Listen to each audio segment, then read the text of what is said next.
Good morning. Stop scrolling. It's me, Jesus.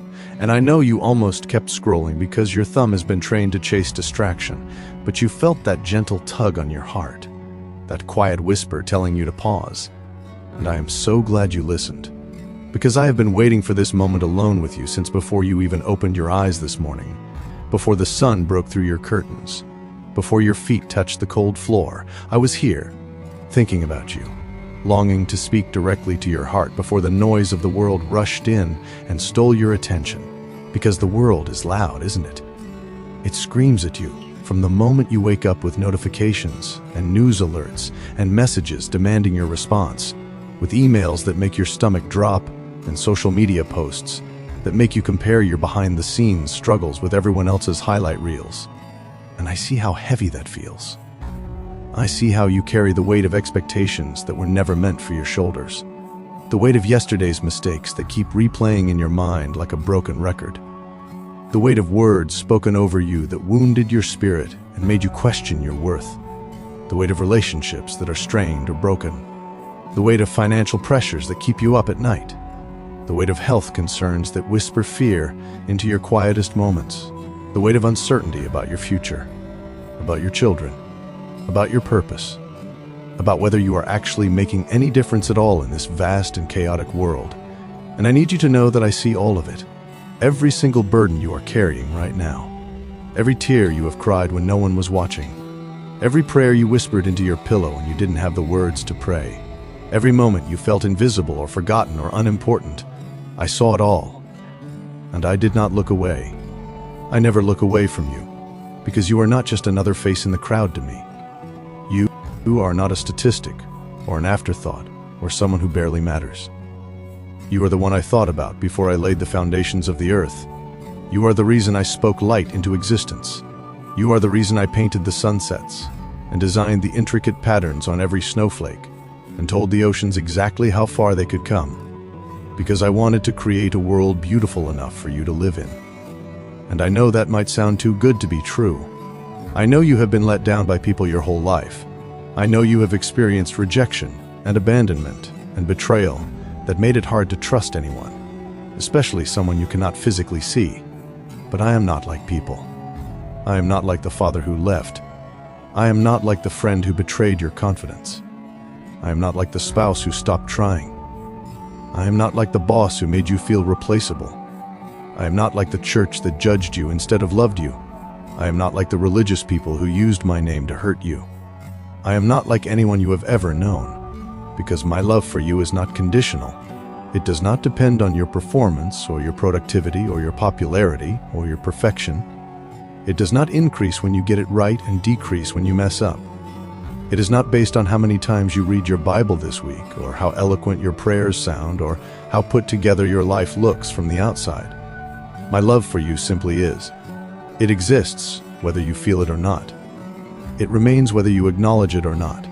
It pursues you whether you run from it or not. And right now, in this very moment, I am asking you to stop running, stop hiding, stop pretending you have everything under control when you feel like everything is falling apart. Stop wearing that mask of spiritual maturity when inside you feel like a mess. Stop comparing your journey to someone else's highlight reel. Stop beating yourself up for the mistakes I have already forgiven. Stop carrying guilt that I already died to remove. Stop believing the lie that you are too far gone, too broken, too damaged, too ordinary, too late, too insignificant, too unworthy for me to use. Because let me tell you something about the people I have always chosen throughout history. I did not choose the ones who had it all together. I did not choose the ones who were qualified by the world's standards.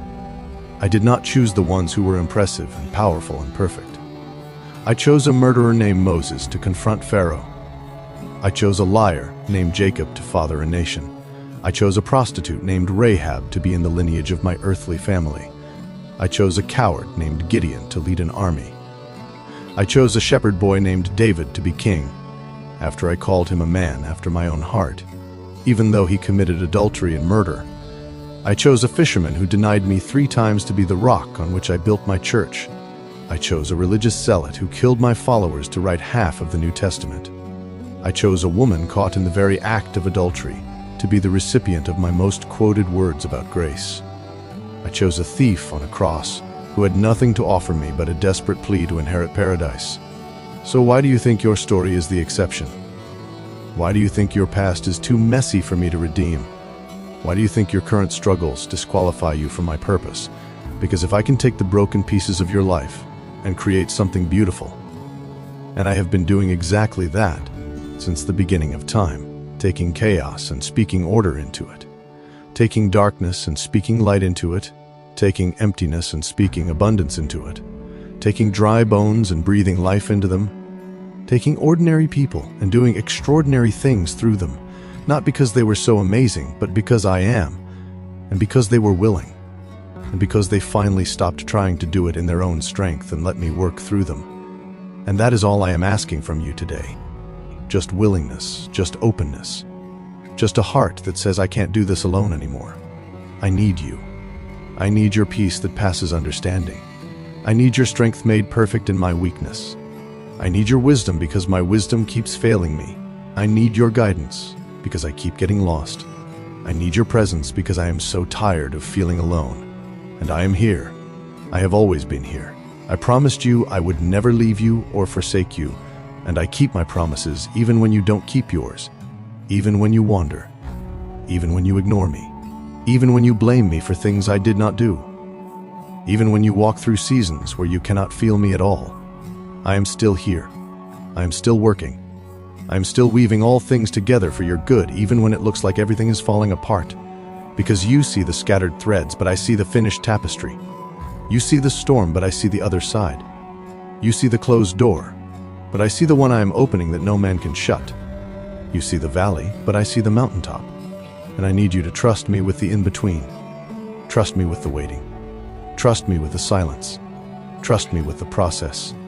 Because the process is not punishment. The process is preparation. The waiting is not wasted. The silence is not absence. The valley is not your destination. And the struggles you are facing right now are not signs that I've abandoned you. They are opportunities for you to see me show up in ways you have never seen before. They are opportunities for your faith to grow deeper roots. They are opportunities for your testimony to gain weight and power that will help someone else who is walking through the exact same thing. Because your story is not just for you. Your struggles are not just about you. Your breakthroughs are not just for your benefit. Everything you go through becomes part of your ministry. Everything you overcome becomes part of your message. Every time I catch you becomes part of how you learn to catch others. And I am not just trying to fix your circumstances. I am trying to transform your character. I am not just trying to give you a comfortable life. I am trying to give you a significant life. I am not just trying to remove your problems. I am trying to reveal my power. And that happens in the valleys. That happens in the waiting. That happens in the moments when you feel like you cannot take another step, and you cry out to me and discover that I am carrying you. That I have been carrying you all along. That the footprints in the sand were never just yours. That when you only saw one set of footprints, it was because I was carrying you through the hardest parts. And today might feel like one of those hard parts. You might be waking up with a heavy heart. You might be facing something today that feels overwhelming. You might be walking into a situation that terrifies you. You might be dealing with a person who drains you. You might be facing a decision that keeps you up at night. You might be battling thoughts that tell you to give up. And I need you to hear me say this with all the love in my eternal heart.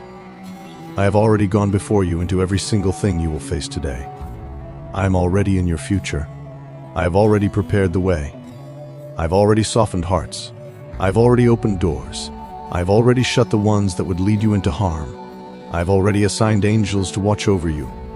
I have already gone ahead to every conversation, every meeting, every difficult interaction, every moment of temptation, every potential pitfall, and I have made a way where there seems to be no way. I have prepared a table before you in the presence of your enemies. I have anointed your head with oil. Your cup is running over.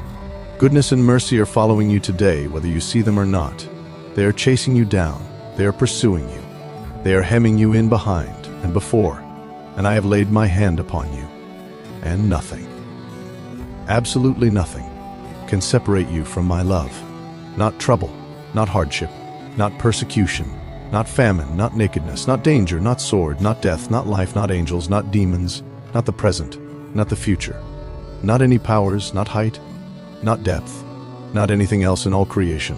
Nothing can separate you from my love, and I need you to marinate in that truth today. I need you to let it sink down into the deepest parts of your soul.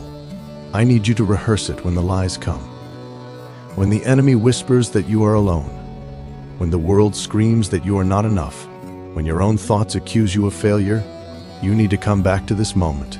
Come back to my words. Come back to the truth that nothing can separate you from my love.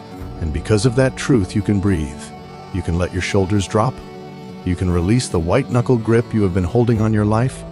You can stop trying to control everything because you never really had control anyway. You can stop trying to earn love because it was freely given before you ever did anything right or wrong. You can stop performing for approval because you already have mine completely and irrevocably. You can stop striving and start resting. You can stop worrying and start trusting. You can stop panicking and start peacing.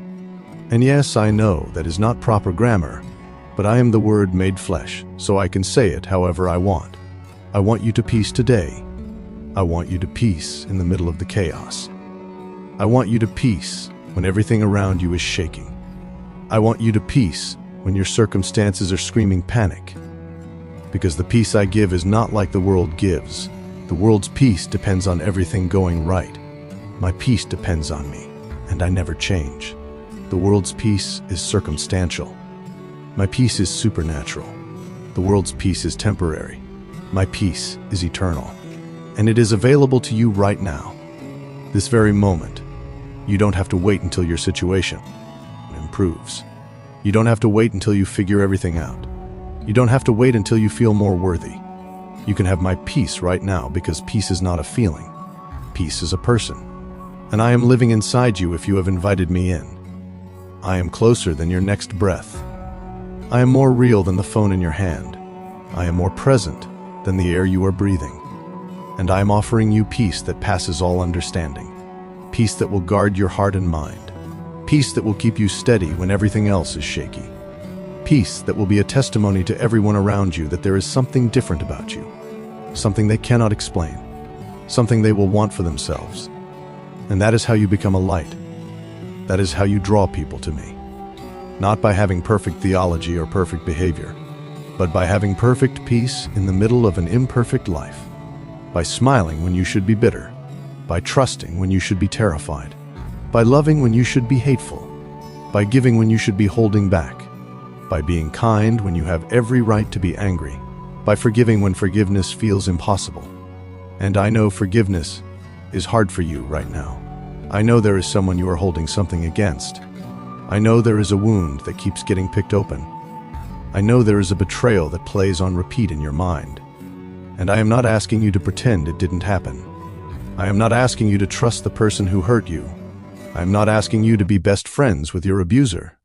I am asking you to release them to me, to let go of the right to punish them, to stop drinking the poison of bitterness and expecting them to die, to forgive not because they deserve it, but because you deserve freedom, because unforgiveness is a prison, and I want you free, because the weight you have been carrying from that hurt was never meant to be yours, because holding onto offense does not hurt the person who offended you.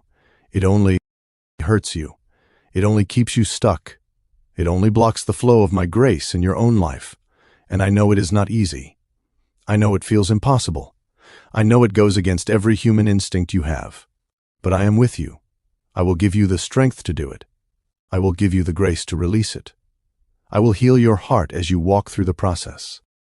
And on the other side of forgiveness, you will find a freedom you forgot was possible. You will find peace that makes the pain fade.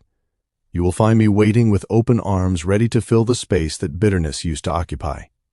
And I will fill it with joy, with purpose, with love, with new dreams, with new relationships, with new seasons of abundance that you cannot even imagine right now because you are so focused on what was taken from you. But I am a God of restoration. I am a God who redeems. I am a God who makes all things new, and I want to make things new in your life today. I want to breathe fresh wind into your sails. I want to open doors you never expected to open. I want to bring people into your life who will love you the way I designed love to be. I want to give you dreams bigger than your past disappointments. I want to write a story with your life that will make people stand in awe of what I can do through a surrendered heart. And it all starts with this moment. It all starts with you choosing to stop scrolling and really hear me. It all starts with you choosing to believe that I am who I say I am and I will do what I have promised. It all starts with you taking a deep breath and saying yes to my invitation to walk with you through this day. Not just as a passive observer, but as an active participant in every moment. And I promise you, if you do that, if you consciously invite me into your day, if you practice my presence, if you talk to me while you are driving and working and cooking and walking, if you look for me in the small moments, in the beauty of a sunrise, in the kindness of a stranger, in the laughter of a child, in the provision of a meal, in the warmth of a home, in the breath in your lungs, if you train your eyes to see me everywhere, you will find that I am everywhere. You will find that I have been speaking to you all along, but you were too distracted to hear. You will find that I have been providing for you all along, but you were too worried to notice. You will find that I have been protecting you all along, but you were too fearful to trust. And you will wonder why you ever doubted, why you ever worried, why you ever thought you were alone. And you will look back on this season as the turning point, the moment when everything changed, the moment when you stopped just believing in me and started actually walking with me, the moment when faith became relationship, the moment when religion became intimacy, the moment when you moved from knowing about me to truly knowing me. And that is all I have ever wanted. That is why I created you. That is why I came to earth. That is why I died. That is why I rose again. That is why I'm speaking to you right now, because I want to be known by you. I want to be loved by you. I want to be your safest place, your greatest adventure, your deepest satisfaction, your truest home. And nothing you can do will make me want you any less. Nothing you have done can make me stop pursuing you. Nothing you will do today, or tomorrow, or the next day can separate you from my love. So go into this day free. Go into this day light. Go into this day peace. Go into this day with your head held high, because you are a child of the King. You are royalty. You are chosen. You are beloved. You are enough. You are seen. You are known. You are loved beyond comprehension. And I am with you always, even to the end of the age. And if this message touched your heart, if you felt something shift inside you, if you needed to hear these words today, then do not keep this to yourself. Hit that like button so others can find this peace. Subscribe to this channel so you can start every day anchored in truth. And leave a comment saying, I receive your love today, so I know you heard me, so I know you are choosing to walk with me, so I know this moment changed something in you, because it changed something in me too. Every time one of my children stops long enough to listen, my heart rejoices. And today, your heart is my joy.